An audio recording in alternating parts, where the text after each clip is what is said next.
Tech Sounds presenta Con su permiso.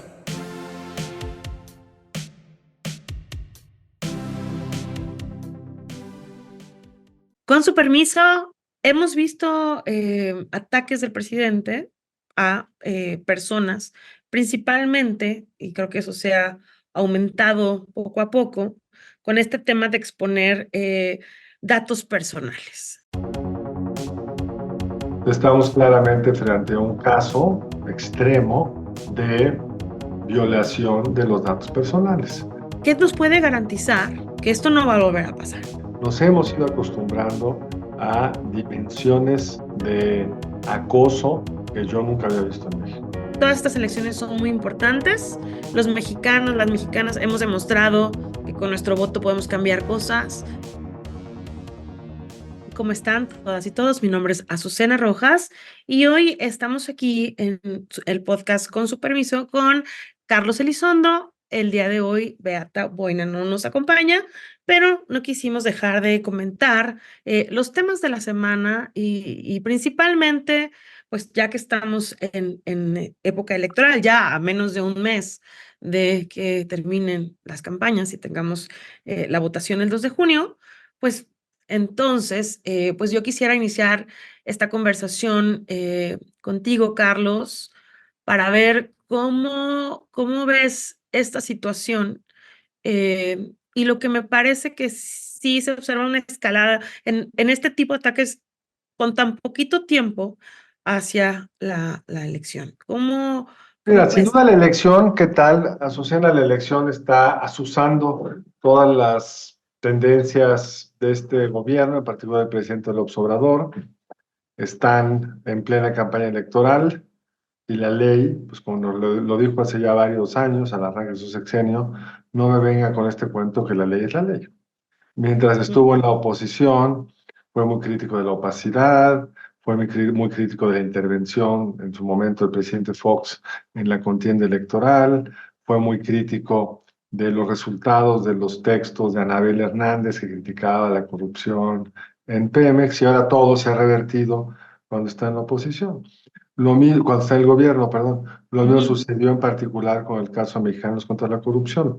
Yo no vi una sola crítica en contra de esa organización cuando desnudaba los excesos o corrupción en los gobiernos de Duarte, de Borges, la estafa maestra, etcétera, etcétera. En ese entonces el presidente lo usaba como un insumo en su diario criticar, criticar y criticar a los que fueron en esos 18 años presidentes de México. Entonces, es una característica muy propia de AMLO, que puede olvidar muy fácilmente lo que dijo, no solo cuando era oposición, sino lo que dijo hace 6 meses. Ahora puede decir otra cosa y parece que no le importa a sus seguidores. Estamos claramente frente a un caso extremo de violación de los datos personales. Para poner en Claro. contexto, se trata de este presunto delito que hubo respecto a una pensión cobrada por el fallecimiento de quien fuera el esposo de María Amparo Casar, que era entonces funcionario de Pemex, y de acuerdo a las reglas de Pemex, le corresponde una pensión, le corresponde a la viuda, bueno, le corresponde un seguro de vida, y a la viuda y a los hijos menores de 24 o 25 años les corresponde una pensión. Entonces, toda la discusión es si fue o no realmente un accidente. Pero eso realmente, pudiendo ser un delito, no se puede ventilar públicamente. Y no es, Azucena, que estemos frente a una discusión de las pensiones en Pemex. Podríamos ser un gran caso sobre por qué las pensiones, jubilaciones y seguros en Pemex son excesivos, pues no estamos discutiendo la pensión que debe de tener, no sé cuánto, algo ha salido por ahí en los medios, que no sea cierto, el esposo de Nale, que trabajó en Pemex y que ahora presuntamente se dedica a una serie de cosas de negocios. No estamos discutiendo pues las pensiones en general de los funcionarios de Pemex, sino esta en Sí, concreto. porque decían, si no hubiera sido Mario Amparo Casar, pues probablemente el tema ni sale al público, ¿no? Es claramente por eso. Es Es algo por que eso. sucedió hace muchos años. No están Ujú. en un proceso de revisión de procesos mal llevados en el pasado y encontraron 2000, los depuraron a 150 y ahora están poniendo el énfasis en los más importantes. No, esto es claramente, este señor ha publicado cosas, grabaciones, estudios que señalan la poca transparencia o la corrupción de funcionarios de esta administración y entonces va de regreso para en pleno contexto electoral desacreditar a la persona, desacreditar a la organización e incluso, que es lo que tratan de construir con cierto éxito en las redes sociales, desacreditar a todos los que son de ese lado, que todos son unos hipócritas como resultado de este caso específico. Yo creo que ahí estamos, Susana. Carlos, y analizando la historia y pensando en algo que tú comentabas en el podcast pasado, que era la importancia de esta elección en términos de los valores de la democracia, los valores, los derechos que hemos ganado en la historia, ¿cuándo habíamos visto ataques pues de este calibre? O sea, hace tiempo atrás, con los presidentes pasados, es algo, a mí lo que me preocupa es que esto se está volviendo como cotidiano y fácil de realizar, que creo que ya lo habíamos Sí, no, hemos superado. visto cosas feas en el pasado. Algún candidato, creo, del PRI en el estado de Jalisco, donde ahora vives, que lo acusaron de crimen organizado, narcotráfico, poco antes de una elección de gobernador. Entonces, mugre hemos visto mucho. Ujú, Lo que yo no ujú, recuerdo es el jefe del Ejecutivo ok, abiertamente haciendo, primero, campaña y segundo, denostando con información que no puede hacerse pública. Es más, peor, el presidente no la puede tener. El presidente proyectó unos ujú, ingresos de la empresa Propiedades Xochitl Gálvez que solo los puede tener el Servicio de Administración Tributaria y que no se pueden hacer públicos. Si hubiera un ujú, delito, pues tendría que perseguirse. Pero además, si hubiera un delito, tendrían que perseguirse todos los delitos similares, no solo los delitos o presuntos delitos de quienes son tus adversarios. Y creo que es importante lo que dices, porque lo que está en juego en esta elección no es si me gusta más la política pública de Xochitl en materia del agua o la de Claudia Sheinbaum. Eso no es lo que está en juego, porque AMLO y Claudia Sheinbaum han dicho que si ganan, van a desarticular todas estas instituciones que imponen contrapesos. El claro. INAI, originalmente IFAI, fue un gran logro de los ciudadanos durante el gobierno de Fox para poder conocer el estado del gasto público, quién gasta cómo se asignan los contratos, con qué procedimiento, y nos falta mucho, tendría que ser aún más transparente y tendría que haber una serie de requisitos a los que son contratistas públicos, de mayor transparencia de su situación fiscal, de socios, etcétera. Pero este gobierno quiere justo lo opuesto. Todo aquello que tiene que ver transparencia le choca. Por un lado, el presidente dice, pues como es un delito, él lo publica, cosa que viola la ley porque no es un delito, es un presunto delito. Hay una investigación porque ellos la iniciaron, pero ni siquiera ha llegado hasta donde entiendo frente a un juez. Y aún en ese caso, el principio es el de presunción de inocencia, no el de presunción de culpabilidad. Pero en otras muchas cosas, si tú hay que hacer una investigación sobre cómo se gastó el dinero en Dos Bocas, en el propio Pemex, estamos hablando de 6,000 millones de dólares, 18,000, 20,000 millones, no sabemos bien, pesos, más de 300,000 millones de pesos, eso no lo sabemos. Hay mucha información fragmentada que sugiere ha habido corrupción, pero de eso no ha habido una sola investigación. Ah, pero están muy preocupados por algo que sucedió pues, hace más de 20 años. Entonces, Ujú. claramente, o 20 años, poquito menos de 20 años. Entonces, claramente está políticamente motivado y está violando la legislación de transparencia que incluye la protección de datos personales. Porque así como no pueden entrar a nuestra casa sin un orden judicial, no nos pueden desnudar porque les da la gana, tampoco nos pueden desnudar nuestra información personal. Sí, de hecho, recordarás que hace unos meses también se difundieron datos personales de la periodista Natalie Griecoff del New York Times. Bueno, pues muchísimo menos grave, aunque es grave, es un dato personal.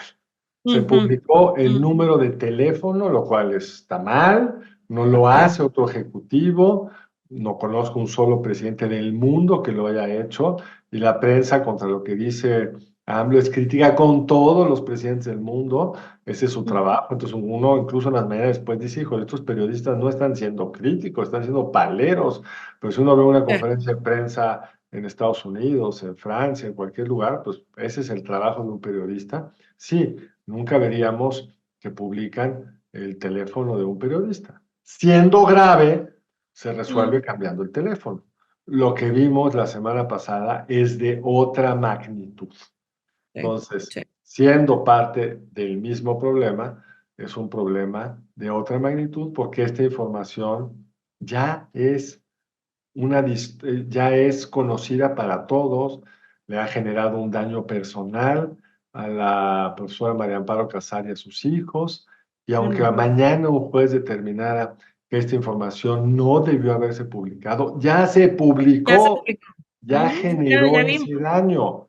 Entonces, Ujú, eso es lo que el gobierno no puede hacer. Por eso, este cambio en la ley de amparo absolutamente retrógrada de hace, pues, de la semana pasada, donde sí. en caso de ciertas obras públicas no se suspende el presunto delito del gobierno mientras un juez determine, es igual de salvaje, porque si no hay suspensión, significa que si después de 3 años resulta que lo que hizo el gobierno estaba mal, pues el daño ya estuvo hecho.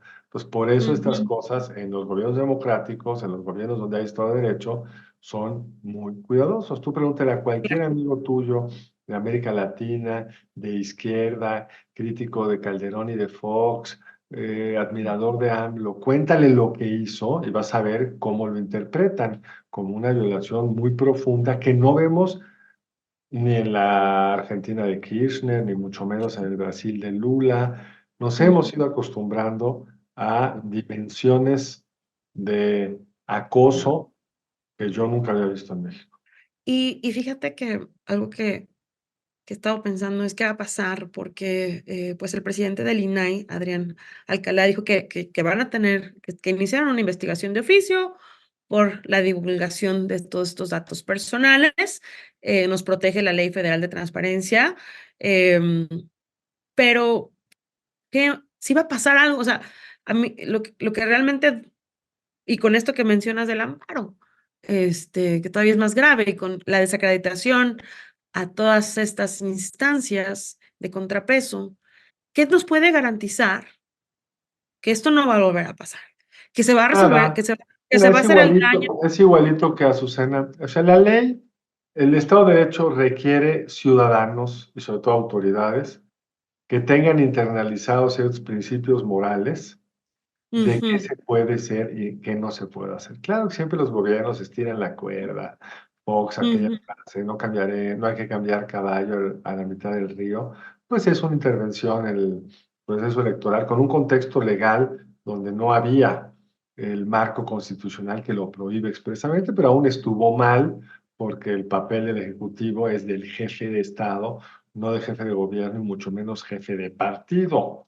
Pero ujú. lo que sorprende, no solo en México, es cómo hemos llegado a extremos nunca antes vistos. Entonces, pues, ¿cuál es la sanción por haber violado la ley de protección de datos personales?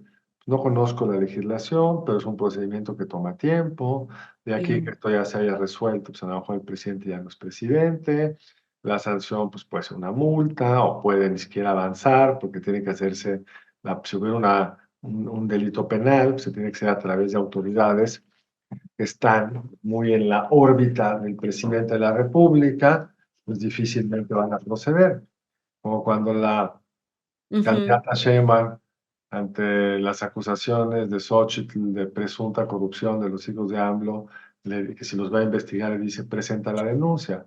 Pues sí, es como en un partido donde sabemos que el árbitro está claramente a favor de un equipo y luego pues, dice, pues, protesta frente al árbitro, ¿no? El árbitro está del otro lado. acúsame, ¿no?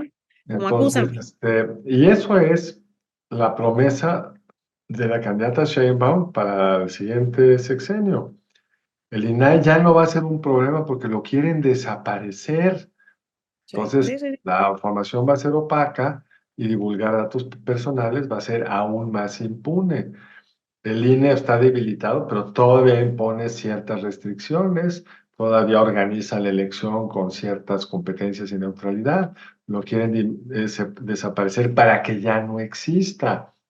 Este presidente que ha tenido más poder que ningún otro que yo recuerde y que Ujú. ha logrado hacer prácticamente todo lo que se propuso, cree que porque la Corte se atrevió a declarar algunas leyes inconstitucionales, unas que eran así a la letra inconstitucional, eh, pues, o procedimientos contrarios a todo derecho de sacar 18 leyes en 18 minutos en el Claro, Congreso, sí, violentando los sí, principios del propio Congreso. Eso es lo que le ha molestado, porque lo que quieren es la centralización total del poder, y eso es lo que está en juego. Y lo que nos muestra casos como el de María Amparo Casar es eso.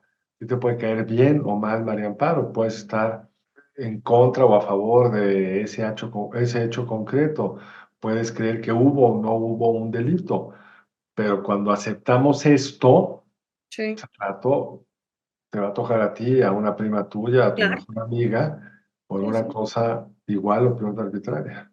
Sí, porque claro, la narrativa de Andrés Manuel López Obrador, es decir, privilegios que habían, esta cosa que lo que tú mencionabas, ¿no? Si las pensiones deben ser así, que siguen y hay muchas personas seguramente de Morena que tienen eso, pero esa es una narrativa, pero la otra es realmente tintes autoritarios y de retroceso democrático, que creo, a ver, mi visión es que en el 21 se logró transmitir ese mensaje y muchos ciudadanos pensamos en los contrapesos y fuimos a votar pensando en ello. ¿Tú consideras que en esta elección ha habido espacio para eso? ¿Estamos claros con ese mensaje? ¿O deberíamos de esperar que sea más claro ese mensaje desde la oposición o simplemente desde la ciudadanía? Eh, Yo creo que el espacio está, eso sigue habiendo, pero no se ha podido transmitir. Yo creo que la elección del 21 fue como muy clara que lo que Ujú, está en juego no había elección presidencial, no había candidatos, no estábamos discutiendo la política de salud de un candidato versus otro, no estábamos comparando una personalidad versus otra, todo se centró en eso. Y sí. la oposición, pues por primera vez fue unida, las Ujú, siglas no importaban menos, porque lo que estaba en juego era defender el no al INE, y yo no estoy viendo algo parecido. El gobierno ha sido muy hábil en hacer de la elección otra cosa, el refrendo del observador, la crítica al PRIAN y sus excesos del pasado, el uso de los recursos públicos, por supuesto, ayuda a la candidata Sheinbaum. Entonces, y Xochitl no ha sido capaz, lo dijo al final de su discurso del segundo debate, pero lo dijo pues en un minuto y eso no es suficiente. No hay, además, una oposición unificada, porque Maines está cada vez más ilusionado de se alcanza el segundo lugar. Se alcanza el segundo lugar, que lo veo difícil, puede pasar, ujú, cualquier cosa puede pasar en una elección. No va a cambiar la dinámica de una elección donde lo que está en juego es la democracia y el Estado de Derecho. Entonces eso también complica. Si Maines como tercer candidato, su discurso central fue, está bien, lo que está en juego es la democracia. Voten por mí para frenar la erosión institucional, pero no está en ese juego. no, no, Pica no, no. más La a vieja Xochitl política. que a Claudia. En el último debate, a Xochitl se refirió como la candidata del PRIAN y a Sheinbaum se le refirió a ella como la doctora Claudia Sheinbaum. Es bastante claro para quién está trabajando y hacia dónde está abonando. Claro. No, incluso no sé si alcanzaste a ver que ayer, pues, Maines estuvo en el TEC de Monterrey y le hicieron una pregunta muy difícil, ¿no? Que era justamente sobre qué hacer con Samuel García, con Dante Delgado y con Enrique Alfaro, ¿no? Que tenía que quitar uno, cambiar a otro y mantener a otro. Y bueno, ahí se hizo un poco bolas él mismo, pero creo que fue claro que el mayor apoyo, por supuesto, es con Samuel García y también de parte del candidato, bueno, del gobernador Samuel García, pues también hemos visto pues un ataque muy frontal, ¿no? Que no sé si eso está permitido también, hacia la candidata Xóchitl. No sé qué tanto los gobernadores Bueno, los pueden. gobernadores tampoco deberían de poder participar en ese tono. Ujú, Cabezan un gobierno, no un partido político. ujú. Claramente el gobernador se quedó muy ardido de que al final no pudo ser él el candidato porque pues, no pudo dejar a su sucesor, la ley no lo permitía y no pudo torcer la ley, y el PRI y el PAN se mantuvieron firmes y claramente está furioso con la coalición PRI-PAN-PRD. Entonces, pero eso tampoco se vale. Ahora, lo que decías respecto a esta pregunta, que pues, es la pregunta que a todos les puedes hacer. Se le hicieron a Maines ayer con respecto a Dante, Alfaro y Y Samuel. Salvador García. Se le han hecho más de una vez a Xochitl respecto a Lito, Marco, Cortés, pero curiosamente se le hacen poco a Claudia. Y Claudia también trae ahí unos personajes tan oscuros o peor que los otros. Eh, Su jefe, el que está a cargo de el combate a la corrupción, el exgobernador de Chihuahua, pues Ujú. tiene una historia personal de lo más complicada. Incluso pues, tiene un enorme descrédito en Chihuahua. Ha estado ya, por lo menos en el PAN, y creo que en algún momento estuvo también en... Sí, sí, sí.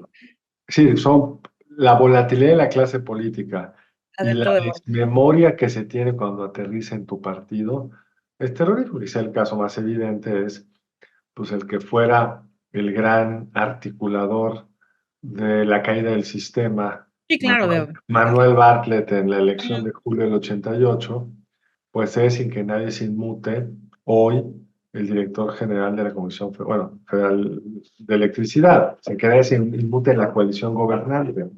Mientras el presidente está preocupado por la presunta delito de María Amparo Casar, la evidencia que ha salido respecto a quien le hizo Dos Bocas, que no le terminó Dos Bocas, que gastó por lo menos más del doble de lo presupuestado la candidata al gobierno de Veracruz por el lado de Morena, Rocío Nale, pues que le han salido propiedades, Sí. eh, cuentas en paraísos fiscales, y AMLO nos dice que es una mujer honorable.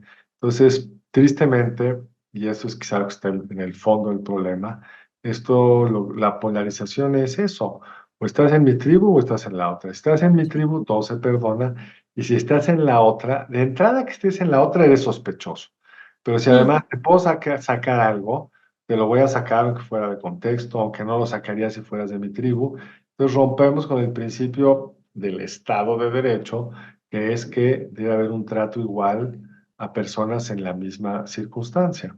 Y creo que si Trump ganara la elección, Azucena, veríamos algo igual o peor, porque cuando uno ve la Ujú. forma en la que está articulado el Departamento de Justicia en los Estados Unidos, no es un órgano autónomo, que es como la Fiscalía General de la República, que sí es un órgano autónomo, es un Ujú. órgano cuyo titular lo puede escoger o correr el presidente de la República, tiene que pasar para ratificación del Senado, pero es un cargo que está ahí como empleado del presidente. Y hasta ahora ha habido una serie de principios reglamentarios y morales que no se utilizan los recursos del Departamento de Justicia para fines políticos. Pero para los trumpistas, que hoy Trump esté Se sentado en rompe. el banquillo de los acusados por un presunto pago para silenciar una presunta relación amorosa, aunque hoy la susodicha ya nos contó hasta pelos y señales de esa, más que Ujú. amorosa, esa relación sexual.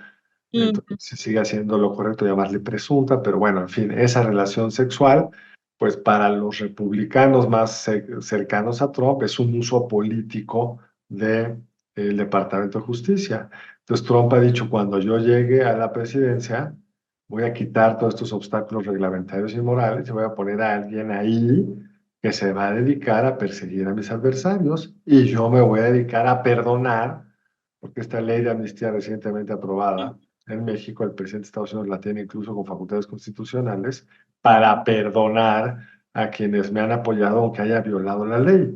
Pues ya es moverse al mundo de las tribus, y lo siguiente son las pedradas. Eso, como dice, ya es el mundo al revés. Y, y lo feo es que está tan cerca. Eh, Se ha dicho, Carlos, que con mayor participación las cosas pueden cambiar, la elección podría estar más cerrada. Otros han comentado también que estas reacciones del presidente se deben un poco a ese temor de que las cosas no están tan definidas como pareciera. ¿Qué piensas al respecto? Pues mira, como sabes, hoy que estamos grabando el programa, en la tardecita vamos a tener una reunión en el TEC de Mixcoac, en la Escuela de Gobierno del TEC de Monterrey, donde discutiremos cuál es el estado de las encuestas con 3 de los principales encuestadores de este país y con un profesor nuestro que es experto en lo mismo, Alejandro Díaz. Entonces, pues te puedo decir más después. Pero bueno, con lo que sabemos hoy de las encuestas, con lo que sabemos hoy de las encuestas, pues sí parecería que el grueso de ellas le dan una ventaja entre amplia y muy amplia a Claudia Sheinbaum. Hay unas cuantas que los traen muy empatado, son pocas, pero hay varios factores pues, que son bien complicados para sacar una conclusión contundente. El primero es que sabemos, hay algunos estudios al respecto, que pues, el Partido del Poder suele estar sobre representado y pasó en el 21, alrededor de unos 5 puntos porcentuales, como tú conoces. O sea, a lo mejor esa ventaja amplia es un poco menos amplia. Y luego, por supuesto, está el tema que tú mencionabas, Susana. A mayor participación, mayor voto opositor. Hay estudios que lo sugieren, hay otros que no. Sí sabemos que en la Ciudad de México, en el 21, en los delegaciones o incluso distritos o incluso zonas en una metodología más precisa, donde más votó la gente, fue mayor la proporción del voto opositor. Porque un poco la lógica detrás de esto es que pues, el Partido del Poder, le pasaba al PRI también, tiene un voto asegurado por su capacidad de movilización, por la fidelidad de una marca como la de Morena, y esos casi siempre van a votar. Son esos 16%, si recuerdo bien, que votaron en la revocación de mandato, que se autopuso el presidente López Obrador, violando la lógica de la revocación de mandato, pero es otro tema, regresando a su desprecio por la ley. Pero si la gente participa, pues ese votante más libre, más clase media, no es que todo ese va a votar por la oposición, pero sí parecería que hay más probabilidad que voten por la oposición. Pero al final de cuentas, entre más participe la gente, pues más legítimo es un proceso electoral. Ojalá que realmente todos los mexicanos que tienen una credencial participen. Esto es absolutamente utópico, porque en la última elección presidencial participaron alrededor del 63% de los que tienen nuestra famosísima identidad, que es la credencial de elector. Entonces sí, estés del lado que estés, yo creo que lo que conviene es participar para sentir que pues tu voto contó. Sí, yo creo que eso es lo que queda de aquí a la elección, en las siguientes 3 semanas, escuchar el debate, que ya falta semana y media más o menos. El 19 de 19 de mayo escucharemos con atención ese debate, veremos qué sucede, pero yo creo que también sí, ¿no? El tema de participar, de poner atención y de decir, todas estas elecciones son muy importantes, los mexicanos, las mexicanas hemos demostrado que con nuestro voto podemos cambiar cosas, podemos también mantener pesos y contrapesos, que yo creo que eso es importante, ¿no? Tener cuidado ahí, analizar, tener información a la mano y tomarse esta decisión, pues, con la seriedad que debe tener. Pues muchas gracias, Carlos, que te vaya muy bien. A ti, a Susana y a ustedes que nos acompañan. Sí, que nos pongan ahí atención, comentarios. Nos vemos la siguiente semana. Acuérdense que nos pueden seguir en @cienciasocialestec. Muchas gracias. Hola, Somos Jaime Martínez, Eva Guerra y Alicia Elizondo, y te invitamos a escuchar Territorio Negocios. un podcast que analiza las tendencias y transformaciones empresariales en México y América Latina. Territorio Negocios es parte de Tech Sounds Podcast. La barra oficial del Tecnológico de Monterrey. Muchas gracias al equipo del Tecnológico de Monterrey y de Tech Sounds. Productora ejecutiva, Lisbeth Siller. Productoras de Con su permiso, Stephanie Cisneros y Eva Obano. Diseño, Lisette Rodarte. Analíticos y alianzas, Lilia Martínez. Postproducción, Max Pérez y Marcelo Segura. Les invitamos a escuchar el siguiente episodio de Con su permiso y el resto de programas de Tech Sounds en los canales de su preferencia.